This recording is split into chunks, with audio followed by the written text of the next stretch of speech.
In the figure KLMN is a rhombus. The value of B minus A is आपसे पूछा है, आपसे ये दिया गया है एंगल, आपको दिया गया है एम के एल, आपको दिया गया है गिवन क्या है एंगल एम के एल, आपको कितना दिया है 36 डिग्री दिया है, ठीक है। और आपको एंगल देखो, एंगल बी कितना होगा, मुझे पता है कि जो डायगोनल होती हैं, diagonal of a rhombus, diagonals of A रैम्बस perpendicular होती हैं, perpendicular and bisect each other, ठीक है। तो ये परपेंडिकुलर है, यानी कि एंगल जो आपका ये बी पूछा है आपसे वो 90 डिग्री हो जाएगा, ओके, क्योंकि ये रोम्बस की प्रॉपर्टी होती है। दूसरा अपोजिट एंगल जो है, अपोजिट एंगल्स आर इक्वल होते हैं। और एडजेसेंट एंगल, एंगल एन के एल, ठीक है, प्लस एंगल के एल एम, दोनों एंगल क्या हैं एडजेसेंट हैं, इनका सम क्या होगा 180 होगा।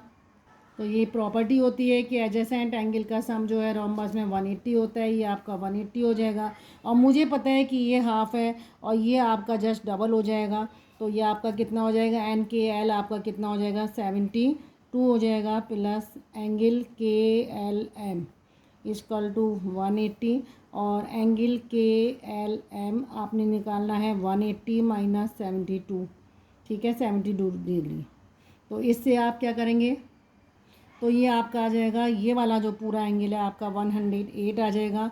और मुझे पता है कि ये डायगोनल जो है बाइसेक्ट करते हैं, यानी ये वाला एंगल जो है आपका हाफ होगा, ठीक है। ये एंगल आपका जो एंगल ये है आपका एन एल और के इक्वल टू ये वाला एंगल जो है आपका किसके बराबर होगा, एंगल ए के बराबर होगा, ठीक है। तो ये एन एल के आपका कितना हो जाएगा 54 हो जाएगा। ये कैसे आया आपका 108/2 से आ गया है, आपने इसका जस्ट ऑफ कर दिया है, तो ए की वैल्यू 54 आ गई है और बी की वैल्यू आपकी क्या है 90 है। तो हमें बी माइनस ए निकालना है, तो 90 माइनस 54 ये आप कर दोगे 10 माइनस 4 इक्वल टू 6, और ये आपका आ जाएगा 8 माइनस 5 इक्वल टू 3। तो बी माइनस ए की वैल्यू आपकी आएगी 36 डिग्री। तो A is the right answer.